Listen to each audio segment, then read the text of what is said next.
오늘 저희는 일본군 위안부 피해자들의 존엄과 명예를 회복하고 올바른 역사인식을 제고하기 위해서 일제하 일본군 위안부 피해자에 대한 보호, 지원 및 기념사업 등에 관한 법률 일부 개정 법률안 발의 기자회견을 위해서 이 자리에 섰습니다.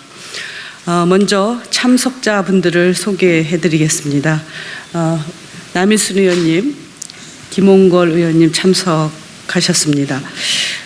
오늘 기자회견에 참석하지는 못하셨지만 이재명 대표님을 비롯해서 총 28분의 의원님들이 함께 공동 발의해 주셨습니다. 오늘 이 자리에는 그동안 일본군 위안부 피해자 관련 운동을 함께 해왔던 시민사회 분들도 함께 해주셨습니다. 기자회견 시작하겠습니다.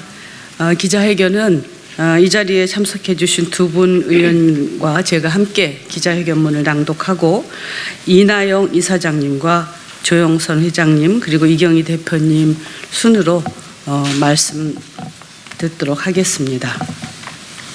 네, 기자회견문 낭독하겠습니다.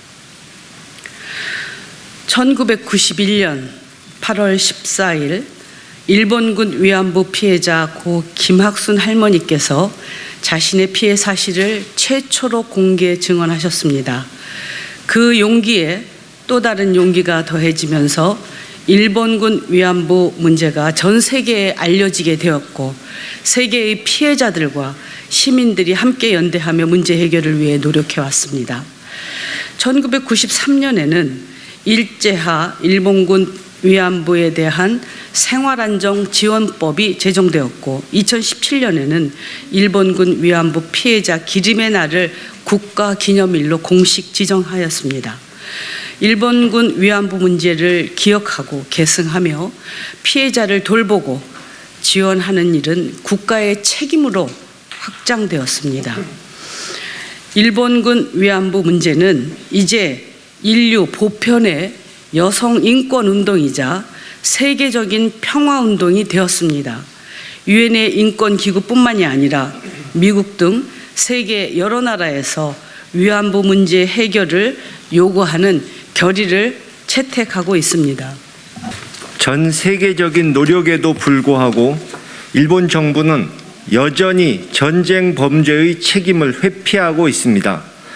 지난 4일 유엔 시민적 정치적 권리에 대한 국제규약위원회의 지적처럼 일본 정부는 피해자 보상과 가해자 처벌, 정부 차원의 공식 사과를 하지 않고 있습니다.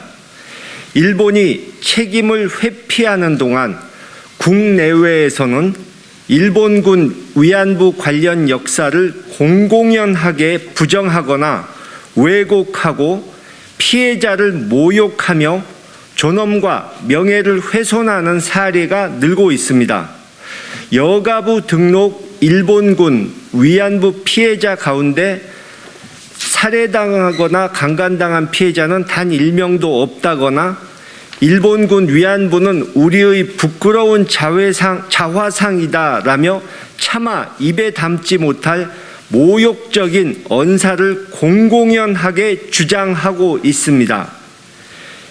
일본군 성노예제 문제 해결을 위한 수요 시위 30주년에도 극우 단체의 맞불 집회가 열렸고 한 단체는 전국을 돌며 평화의 소녀상 철거를 주장하더니 심지어 독일 베를린까지 날아가 소녀상 철거를 촉구하는 시위를 벌였습니다. 역사를 부정하고 피해자를 모욕하는 행위는 피해자들이나 유족의 존엄성과 권리를 침해할 뿐 아니라 이들에 대한 차별이나 물리적 공격이 가해질 위험성까지 우려되는 상황입니다. 더욱이 여성과 사회적 약자에 대한 혐오와 차별을 확대 재생산해 공공의 안녕을 해치고 일본군 위안부 문제에 대해 국내외에 잘못된 인식을 전파, 확산시킬 우려도 있습니다. 그러나 현행 제도로는 피해자와 유가족을 보호하고 역사 부정 세력을 처벌하기에 많은 한계가 있습니다. 평균 나이 94세로 고령에 접어든 일본군 위안부 피해자나 유가족이 일일이 형법이나 정보통신망법 등을 통해 권리 피해를 구제하고 사실을 바로잡기에는 현실적으로 많은 어려움이 따릅니다. 더군다나 상당수의 피해자들은 유가족이 존재하지 않아 사자 명예훼손죄를 물을 수도 없습니다.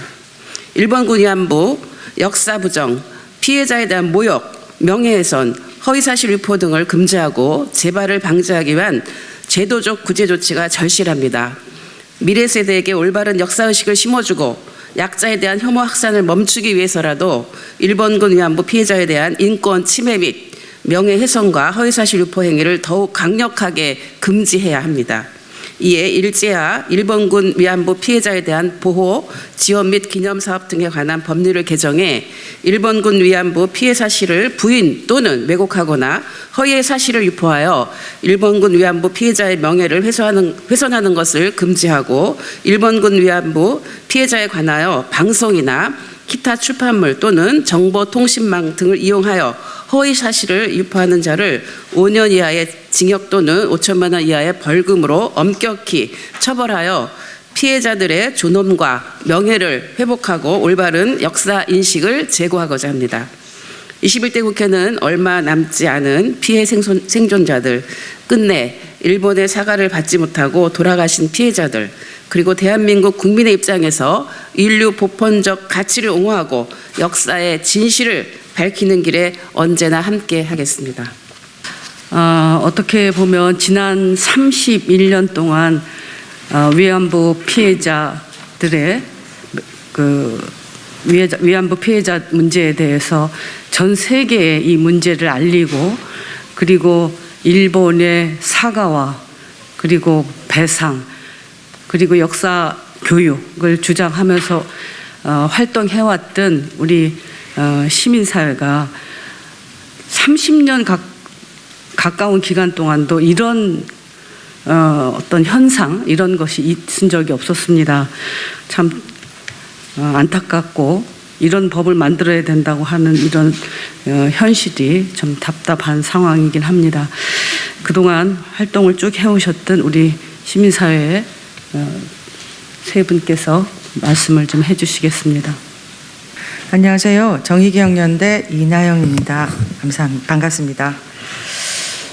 2019년 12월부터 일군의 사람들이 수요시 중단을 요구하며 맞불 집회를 시작했습니다. 이들은 2020년 6월부터 수요시 자리를 빼앗고 운동을 공격하고 소녀상 철거를 획책하며 입에 담을 수 없는 말과 행동으로 피해자들을 지속적으로 모독하고 인권과 명예를 훼손해 왔습니다. 이들이 누구일까요? 갑자기 현장에 튀어나온 개인들이 아니며 수요시 반대만을 위해 급조된 단체는 아닙니다.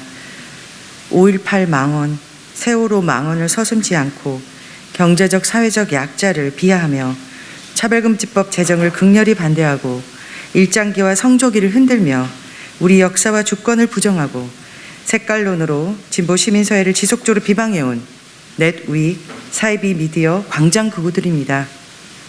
소수자와 약자에 대한 차별과 혐오를 조장하고 성별 갈등과 지역 갈등, 세대 갈등, 이념 갈등을 먹잇감 삼아 자신들의 존재 근거를 만들고 돈벌이에 활용해온 자들입니다.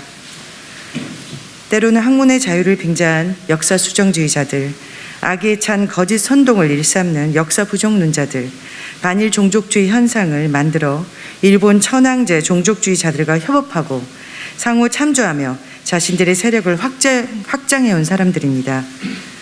수요시 중단과 소녀상 철거, 역사 왜곡을 통해 강제동원과 성노예제의 과오를 지우려는 일본 극우 세력들의 행동대장들입니다.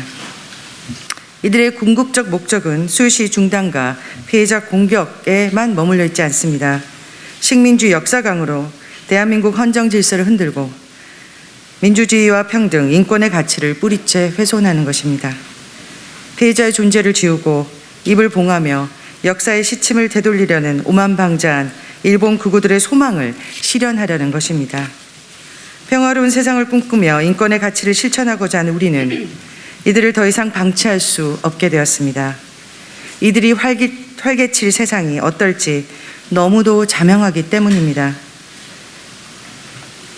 미래 세대가 어떤 고통을 이 때문에 당할지 눈에 선하기 때문입니다. 일제와 일본군 위안부 피해자에 대한 보호, 지원 및 기념사업 등에 대한 법률 개정은 피해자 보호와 역사적 진실을 지키기 위한 최소한의 장치입니다. 한국 사회를 양분하고 있는 걷잡을 수 없는 혐오 발언 확산을 막기 위한 첫 걸음일 뿐입니다. 하루라도 빨리 법을 개정해 극우 역사 부정 세력의 일본군 위안부 피해자들에 대한 모욕, 명예훼손, 허위사실 유포 행위를 저지할 수 있도록 해주십시오. 더 이상 피해자들과 유가족에게 이 끔찍한 고통을 스스로 견디라고 하지 말아 주십시오. 연로한 피해자들에게는 이제 시간이 없습니다. 국회가 즉각 응답해야 될 때입니다. 감사합니다. 역사를 잊은 민족에는 미래가 없다라는 말이 있습니다.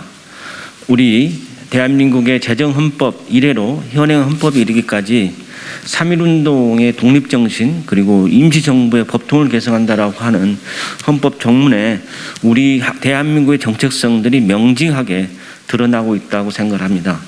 그것은 일제강점기의 불법성 그리고 부당성들을 헌법 전문에 표시한 것이라 할 것입니다. 이러한 정신, 헌법 정신이 투영된 게 이번 위안부 역사 왜곡 처벌법이라고 할 것입니다.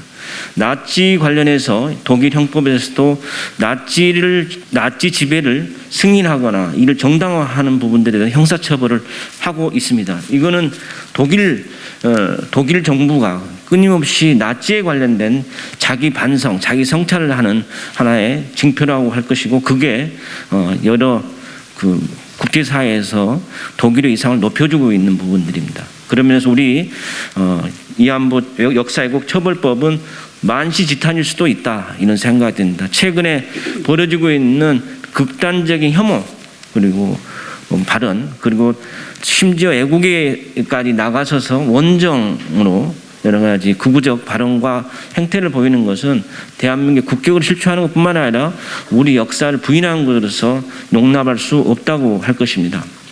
이미 위안부 역사 왜곡 처벌법 같은 사례는 5.18 특별법에도 이미 명시가 되어 있습니다. 그거는 하나의 역사적 사실로서 허위 사실의 부분에 대해서 처벌하겠다는 것이지 건전한 일상적인 학문 예술의 자유를 처벌하는 부분이 아닙니다. 보시게 되면은 내용들도 왜곡이나 부인하지 않도록 하는 선언적 규정이고 다만 허위 사실에 대해서 일정하게 형사처벌하겠다라는 것이고 학문 예술의 자유인 경우에서는 처벌하지 않겠다라는 것이 법안에 포함되어 있습니다. 우리 위안부 할머니들의 여생이 얼마 남지 않았습니다. 이분들에게 자신의 명예를 스스로 지키라고 하는 것은 사실 너무나 우리가 가혹한 것이 아닌가 생각합니다. 이제는 국회가 나서서 대한민국의 헌법 정신에 부합하게 역사 왜곡 처벌법을 개정함으로써 우리 역사를 바로세우는 것 그게 우리가 역사를 잊지 않는 가장 중요한 첫걸음이 아닌가 생각이 듭니다. 감사합니다. 저는 현장에 지금 청소년들이 일본군 위안부 역사 왜곡과 피해자 명예훼손이 얼마나 심각한지 말씀드리겠습니다. 최근에 역사 부정의 심각성, 대책을 논의하려고 지역의 현장에 계시는 교사들과 함께 얘기를 나누는 자리에서 정말 놀라운 사실을 알았습니다. 각급 학교의 청소년들이 이미 일본군 위안부가 아니고 성매매 여성이었다. 일본군 위안부 역사는 아니다. 라는 주장을 공공연하게 수업 시간에 발표한다고 합니다. 이것은 이미 피해자 모욕과 역사 부정이 그 선에서 거치는 게 아니고 우리 자라나는 청소년 세대들한테 속속 지금 퍼지고 있다는 것을 말하고 있습니다. 피해자들은 그동안 일본 정부의 사죄도 못 받고 배상도 못 받고 아무것도 못 받은 채 여태까지 기다려왔습니다. 지금 온 국민이 청소년들에게까지 역사 인식에 대한 오염이 심각하게 일어나면서 피해자의 명예를 더럽히고 있습니다. 이 현상은 도덕만으로 교통사고를 막을 수 없는 것과 같은 이치라고 봅니다. 역사의 진실을 일부 몇몇 단체가 외치는 것만으로는 이런 역사 오염과 피해자 명예훼손 못 막습니다. 국가가 나서서 피해자 명예회복 지켜야 되고 역사의 진실 지켜야 됩니다. 그중에 입법기관인 국회가 적극적으로 나서야 된다고 생각합니다. 저는 국회의원들이 한 번씩이라도 수요시 집회 현장에 한 번씩 가보실 것을 말씀드리고 싶습니다. 그리고 지금 각급 학교 현장에서 청소년들이 어떻게 역사에 오염되고 있는지도 알아봐 주시면 고맙겠습니다. 정말 심각한 일입니다. 감사합니다. 네, 정말 안타까운 현실입니다. 30년 넘도록 그렇게 일본군 위안부 피해자 문제를 해결하기 위해서 노력을 했지만 국가는 이 문제를 제대로 해결하지 못했습니다. 그럼에도 불구하고 이렇게 작금에 정말 통탄할 만한 이런 현상들이 나타난 것에 대해서 더 이상 좌시해서는 안 된다고 생각합니다. 21대 국회에서 반드시 이 법을 통과시켜서 정말 돌아가신 피해자들 그리고 살아있는 피해자들이 더 이상 모욕당하지 않고 역사가 왜곡되지 않도록 해야 될 것입니다. 열심히 노력하겠다는 말씀 드리면서 기자회견 마치도록 하겠습니다. 감사합니다.